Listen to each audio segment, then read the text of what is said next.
Before we talk about LSU, we talked about these games and these performances, but it's good to get a good look at it. And so I'm going to have a interesting segment we have here planned for the both of y'all. So, Marcus, first, you're going to look at Rickie's highlights. We got Rickie's highlights right here, and we just got Marcus talking about Rickie and what he thinks on these highlights. So let's get started. Actually, we're going to go here first.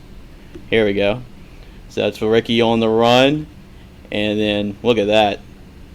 Just a dime to Clayton. Right. And as you see right there, that's a big thing that guys are looking for. Can quarterbacks extend the play and still make big plays happen down the field? And as you can see, eluding rushes, still being able to make big-time throws, big-time plays still happening, especially going into the SEC, how fast those linemen is and how fast those defenses are.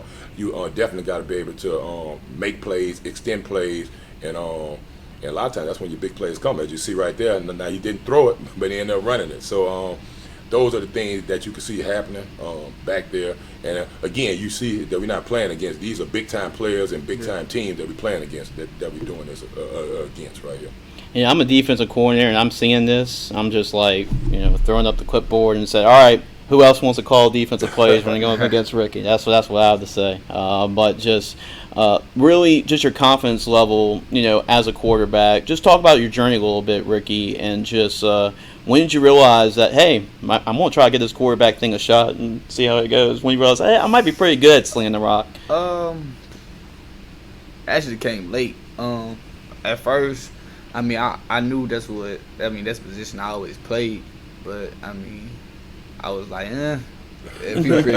But when I first met Coach Randall at TCA, and we finally really started working out, and I started taking it serious, and that's when it clicked. It clicked for me at TCA because I started going to camps and going and traveling across the country and competing against supposed to be the top guys, and I realized my ball not too off from him, or if not better. So that's when it kind of clicked for me. Like I can compete with these guys and be better. Be better than them. And that's what not a lot of people realize. But you and Marcus, y'all go way back, like the Church Academy. Talking about, and just learning under a guy like Marcus, a guy that knows exactly what it's like to be exactly in your footsteps. Just what is your relationship with Marcus, and just what are some of the little things that you get to appreciate anytime you can go to your head coach and he's experienced what you're experiencing right now? Every time somebody asks me this question, I feel like it's the same answer. I can't ask for a better person to take me through this journey or go through the journey with. It's like I always say, it's a real blessing to have Coach Randall, because, like you said, he played my position, and we almost had the same play style. He probably a little bit bigger than me, and he played at LSU. He played in the SEC, so he's preparing me and basically walking me through this journey. So learning from him, he taught me everything. I feel like he did a great job preparing me. I feel like I'm more than ready to go in and compete for a job and anywhere. I feel like I can go compete for the one spot right now if I could, if I was able to. So, like I said, I just can't be more blessed than have Coach Randall. Yeah, and I talked to Marcus a whole lot. Obviously with the show with Marcus every week. And, we were there for your commitment ceremony. And I talked to Marcus a lot about, we're going to support Rickie wherever he goes, and we're going to be 100% full go. But when you put on that LSU hat, I saw Marcus' reaction. He was probably about this tall off the ground. It was pretty crazy to see and pretty incredible to have that, see y'all embrace each other after that moment. Yeah, that was a different moment. Because I could tell he was happy for when I was committed to Purdue, but it was different when I wanted to put the purple and gold on. So it was. Well, when you look at it and you go back, you start talking about Baton Rouge, East Baton Rouge. You start talking about the quarterback position. It hadn't been many guys from Baton Rouge to go up there and play quarterback at LSU. So to be able to do it, and then now be able to have a guy that I've coached up, that I've known over the last 5 years, to be able to have the same opportunity to go up there and play in the prime position, not only in this city but in this state. Right. And to be able to take that, in my mind, that there's no more of a gratifying feeling. Well, Marcus and Rickie, it's a two-way street, you know. So Marcus was talking about your highlights and all the things that you've done, but it's a two-way street. So I'm going to pull up, go back in the time capsule a little bit and pull up some of old coaches' highlights. And you tell me what you think of your old ball coach, all right? All right, here we go. I ain't never seen that scene in the D. Yo, film's a little crazy, Rickie. You're going to have to look through it a little bit. I had one of those this year. Little draw. Yeah. So I can talk you through some of that right there. Right before halftime. The score. Auburn right here, Dwayne Bowe. If you could look at Dwayne Bowe right here, that's after a 14-play drive right there my senior year. Hitting him in the back of the end zone right there. Game changed, man. He came from under center with that. Yeah, man. Coming from under center. That was the old Jimbo Fisher offense right there. Yep. You see it again, throwing a strike, Florida. Man. That's a strike there. Early do set right before the halftime right there to be able to take the lead there. Another big time play. 112. How y'all find these? Another big time play right here. Rolling out. It's just the game winner right here to Joe Adai in the end zone. To put us up to win it right there with 27 seconds left in the game right here. But that's Florida? Yeah. At Florida in the swamp. That Troy? It might be, that look like Troy right there. Yeah. That's a little rail route by the tight end out there. I remember these plays almost like they were yesterday. A little rail route right there from the tight end spot. How about that? Them jerseys. David Jones, my guy from Maryland. Okay. This is Vandy. Yep. Ooh, look at that. Vandy. Craig Davis. Yep. Buster. My boy Buster Davis. Coach had the Singleton strap. Yeah, man. Now back in that. I ain't too old though. Come on, man. I'm climbing like that. I know y'all got the flexes these days, but man, again down the sideline right there. That's a strike to Joe Adai for touchdown. I could see that one before it even happened right there. That's a good guy to throw the ball to. Yeah. Especially come out the backfield.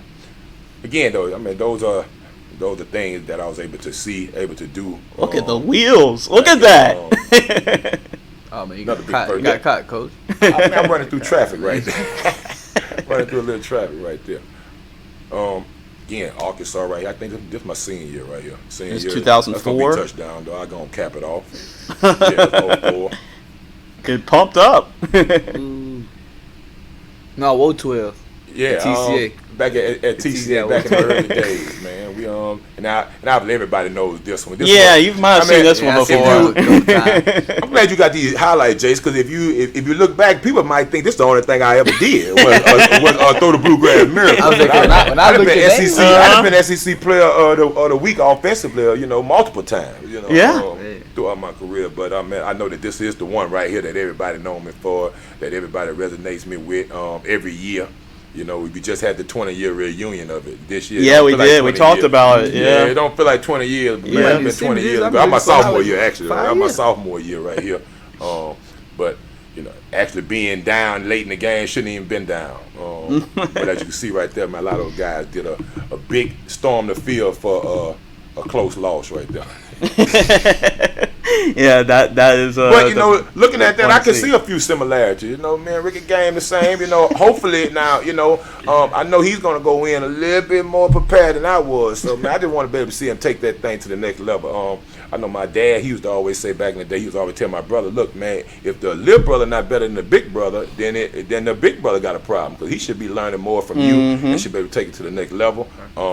I definitely wasn't rated as high coming out of high school as Rickie is right now, but that was our goal, man. We wanted to be the best in the country, and the one thing I can say right now, once he became one of those guys that was the best in the country, I saw his work ethic even go even higher. I know sometimes people start to relax and start to kind of sit down because they think they done made it to a point, but I've seen him reach that goal, and then now he got more goals, and then so I just see his career being at a very, very high level.